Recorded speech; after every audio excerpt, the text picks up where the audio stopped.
Good day, my name is Jason Lonimi. I'm a Google Android developer. In this particular video, I'll be showing you how to use multi-signature transactions in Java. So we'll be using specifically the Algorand blockchain for the implementation of this. And I will explain all these stuff to you using Java programming language. But first of all, what are multi-signature transactions? Multi-signature transactions are performed by multi-signature addresses where n public is recorded in an address script. And you can reach to this definition to get more perspective of it. But a better way to explain it is to go back to our fiat bank accounts or local bank accounts that we use. And you see sometimes it's possible for there to be a particular account that they would say, okay, for funds or for money to be spent from this particular account, two people have to actually provide signatures or two people have to actually sign. That is, two different other accounts have to sign. So I think of a lot of times, I think this is used most times in probably marriage account. Let's say someone is married to someone and they have a joint account, and they will say, okay, the husband has to sign, the wife has to sign, something like that. So we're trying to do something like that using the blockchain. But this time around, it's not based on local banks. It's based on it's not based on a particular entity controlling everything, or probably a personal entity. No, it's based on cryptography. I don't use cryptography to achieve this. So what a multi-signature address basically is an address. It's actually built from two other addresses, and for funds to actually go out of this particular address, at least two or more of those particular addresses have to actually provide signatures for that to actually happen. So what will we cover in this particular tutorial? We'll cover how to create multi-signature address with basic account address. We'll create we'll create and sign multi-signature transaction. We'll cover how to save the signed transaction to a file. We'll cover how to read the signed transaction string from a file. We'll cover how to approve multi-signature transaction. And we'll cover how to submit the multi-signature transaction to the network. So let me explain a little bit of number 3 and 4. Save transaction to a file and do some signed transaction from a file. My bonding, while I was saving the signed transaction to a file and while reading the signed transaction from the file. Well, the thing is that most times you might want all the signers of that particular transaction or that particular multi-signature address might not be on the same client. Most times they will not even be on the same client. So you can actually, rather than save it to a file, you can save it to your database, you understand, then retrieve it from your database for the other signer to actually sign. So that is the major purpose of saving and ranking the file. So if you can save it to a file, you can send it to your database. And one of the benefits of the way we are doing it here, because we're saying that the string is that when you save your database as a string, even in JavaScript, when it's retrieved in the JavaScript platform, you can just pass it. You can just use JSON.pass to try pass the JavaScript string, and I can get JavaScript object that I can manipulate right there. So I think that's really, really cool. So great. So the steps we will follow to actually achieve this is I'll show you how to set up Java-Algorand-SDK. I will show you the utility methods and field members and imports that I'm actually using. I'll show you how to create a multi-signature address. I'll show you how to create and sign a multi-signature transaction. We'll save the transaction to a file. We'll send transaction from file. We'll apply multi-signature and we'll tie everything all up. We'll bring all our code together and actually execute it. So one of the things I'll basically be doing here is I'll be using functional programming as a way to actually explain this. So a function would actually receive parameters, would act only on those parameters as received and actually return the value. And what this does is it actually helps you to, so when you are building your own site or your own app or something that leverages all this stuff, you can just come here, copy my methods and use them, plug them into your code path, and everything works out of the box automatically. Great. So let's look at the setup and configuration now. We have the Maven configuration, as you can see. This is it here. Just put this tag. All you need to do is just copy this tag. And then this is the dependency for the Algorand Java SDK per se. Just copy this tag and put it in your pom.xml file. And you might be wondering what this other dependency here is for. So that dependency here is actually for JSON. Now, JSON is a particular library that allows us to convert Java classes to strings. So we can commit Java class to a string using JSON. That's the main purpose of JSON being here. So that's for the main configuration. Now you can see for the Gradle configuration, your project level or your top level build, Gradle file, all you need to do is just put this. Make sure in your project repository section, you enter Google. Sorry, you can go Memo Central. Memo Central is what we're actually using here. But I think Google and JSON are automatically added most time. But Memo Central is where the algorithm is actually coming from, the repository is actually coming from, the repository is actually distributed over. So now in your app level build.gradle file, all you need to do is add these two dependencies as dependency, and yeah, that's all. It's really that simple. So great. So the utility methods and imports that we're using. First of all, let me talk about our imports here, because this can get a little bit dirty if you're writing the code on your own. Most times I use IntelliJ IDE, and it comes with automatic import. So if you're writing it, automatically imports it for you. So one thing to take note of here is this: there's a V2 API. You can see V2 here, and there's also the V1 API. So even if you're using IntelliJ to import, make sure you're importing with the V1 API. These are the imports we're actually using. So make sure you can go through this. Especially if, let's say, you are writing code, you are using the same methods I'm using, or the same method calls, or the same constructor calls I'm using, and it's not accepting the parameters you are giving it. It's accepting more than one parameter, so you might need to come back here and check the inputs.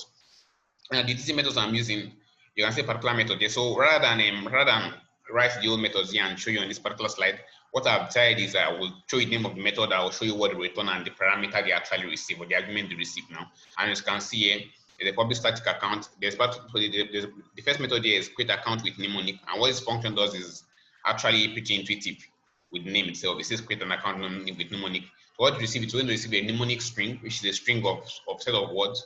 And when you choose this particular words, it will actually create an account from it. Now you create an account object from it, an Algorand account object from it. This is the import for that particular account class per se. We have another method that is going to get the account balance. That's number 2.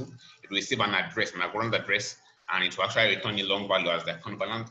We have a particular method that will create a transaction for us. And what we receive is we receive sender's account, the person who sends the transaction, receive the receiver's address, the address we're trying to send funds to perform a transaction on, receive the notes, that is like a description of the, I think it can only be, is it characters, not yet characters, the value to send as an integer, and you receive the sender's address too. So this time you don't always need to include sender's address, since you can always get the sender's address from the sender account. We have a particular method that will allow us to wait for confirmation. So this just tells us when our transaction has been included in a block. Then we have a particular method that will create the client from the hackathon instance. Now, this is just like the algo client, which on an algo client, so it will be taking the API address, the API port, and the API token. So these are actually constant values. I will show you where you can get the full code of this to look at the right value for the hackathon API address, the hackathon API port, and the hackathon API token. So the algo client is just a way for you to access the Algorand blockchain network itself. That's like, it's like an object that allows us to actually do that. Great. So let's move forward. So the next step we're actually going to take is how to create a multi-signature address.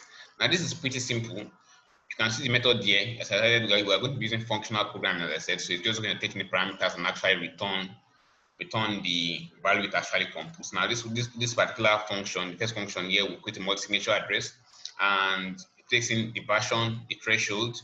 Now the version is the threshold is simply the number of people signers, or the number of people that must at least provide their signatures for a transaction to be successful from a multi-signature address per se. And it takes in a list of ED25519 public key. Now, ED25519 public key is a particular algorithm, unlike normal public key, that is much more faster for cryptographic operations, and it is much more secure. So, but presently, what we're using here is because of this speed here. And let me just explain this part before I come to this part here. So, what we simply do is we create an object of multi-signature address. We give it its constructor call, takes in the version, it takes in the threshold, and ED25519 public keys, and it returns. It's just as simple. Then, yeah, it returns. It's just as simple. This is trying to catch for no security, no such algorithm exception.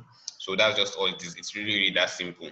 Then now, what the thing is, you don't always have an ED25519 public key. So I've created a method here that would allow you to create an ED25519 public key from an Algorand address here.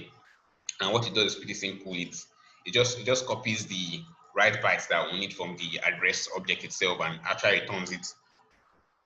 Pass it to the ED25519 public key constructor and actually returns an ED25519 public key for that particular address.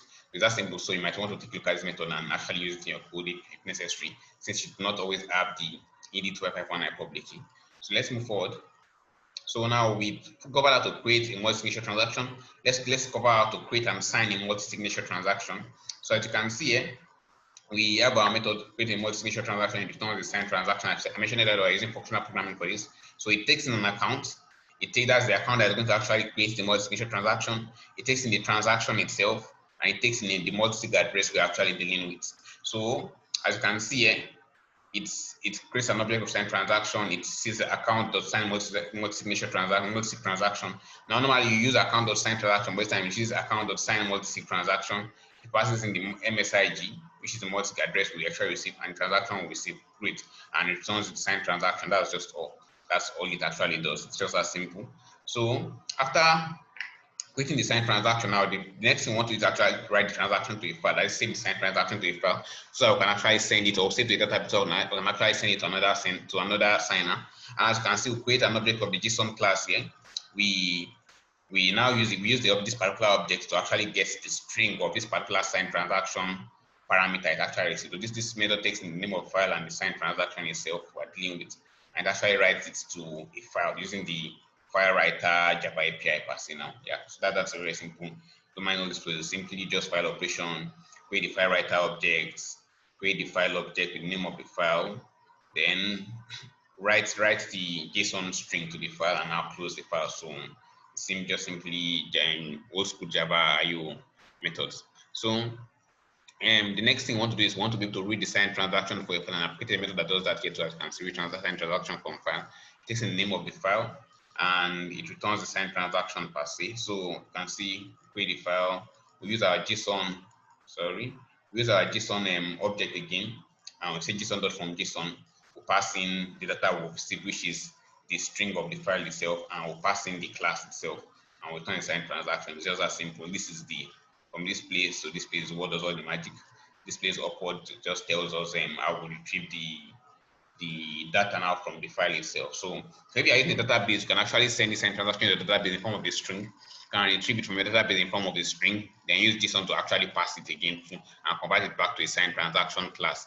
And the beauty of it, as I've said earlier, is that you can also do the same in JavaScript. So if let's say you're retrieving the string in JavaScript, you can use JSON.pass to actually pass it and let it come in JavaScript object, and you can now manipulate it in whichever way you see fit.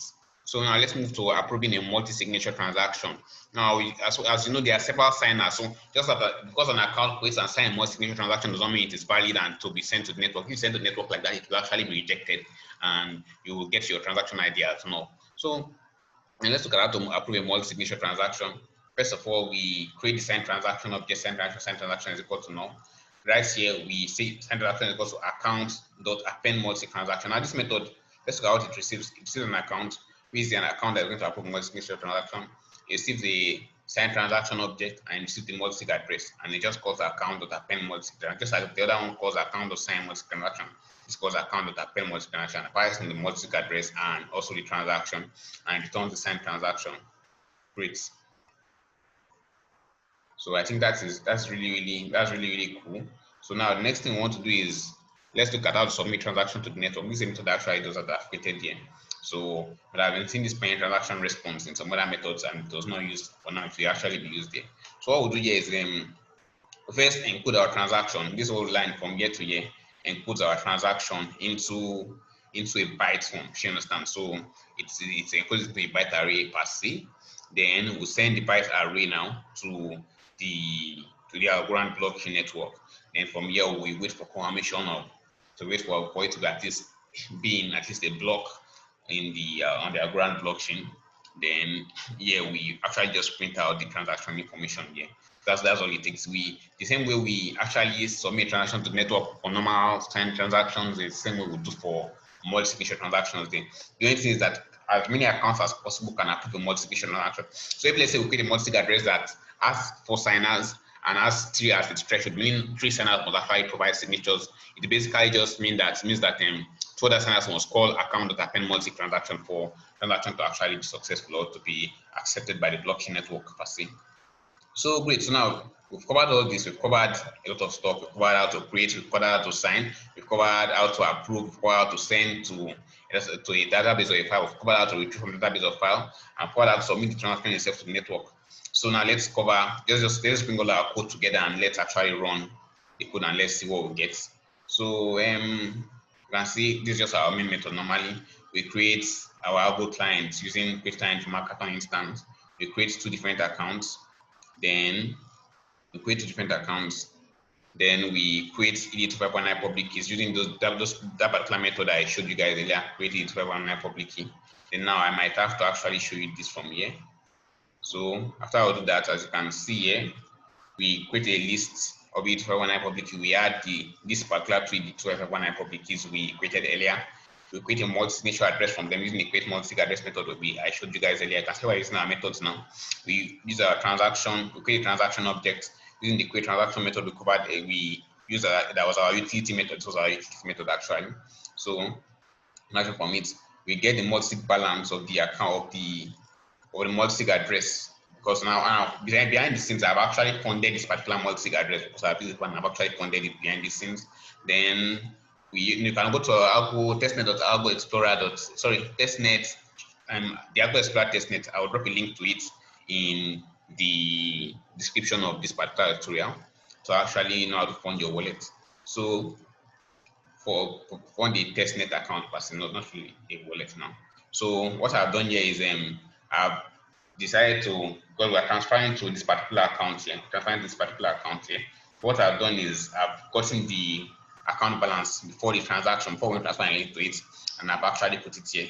Receiver balance for transaction. This is actually where I actually did that here, and I've gotten the multi balance before transaction, so we can actually compare the value before and after transaction to know if what we actually did is correct. Then, yeah, what you can see, I use our quick to sign a multi transaction. That's I click multi-transaction and actually sign it. Then I save it to a file, a string name of file. Then write sign transaction to file. That's the method we created here too. Then I use sign transaction to read sign transaction from file to read sign transaction from the file again. We created that method earlier, this particular method, read sign transaction from file. Then lastly, I said, okay, approve multi-transaction. So I approve some multi-transaction with account one. And don't forget that I use account and account one, which are these two particular methods, objects here, to actually create an account with mnemonic and the two I combined to actually create a multi-signature address. And I use 2 as my threshold value, meaning at least 2 sign out on the try sign. So if 2 of them are signed, I can submit transaction to the network here. Sorry. I can submit transaction to the network here. Where is that now? Okay, I'm looking for that. So I can submit transaction to the network. Oh, sorry. I should just put this on that slide actually. Network here. Oh, I just keep on happening. Okay, great. See transaction, send transaction, I want transaction. So transaction, I can submit transaction to the network. Then I can see get account balance. Now this is the account balance after the transaction. Can you see where I submitted transaction to the network here? I can call this to get the account balance after the transaction. And I can print the two out. So the multiple sig balance after the transaction and the account balance after the transaction. How that will get something like this, we'll get this particular result right here. And this is the Algorand account address for account one. This is the Algorand account address for account two. And this is the multi-signature address we actually generate. This is the account balance of the multi-sig address before we actually send anything. This is the account balance of the address we actually send it to before we actually send anything. So you can say multi-sig balance for transaction, and this is it here. Multi-sig balance after transaction, and this is it here. Now the transaction, this is the ID, this is the transaction hash for that particular transaction. Then as you can see here, transaction confirmation. So now this is where we actually submit the transaction to the network. And what you see printed here in curly braces is the string of the transaction.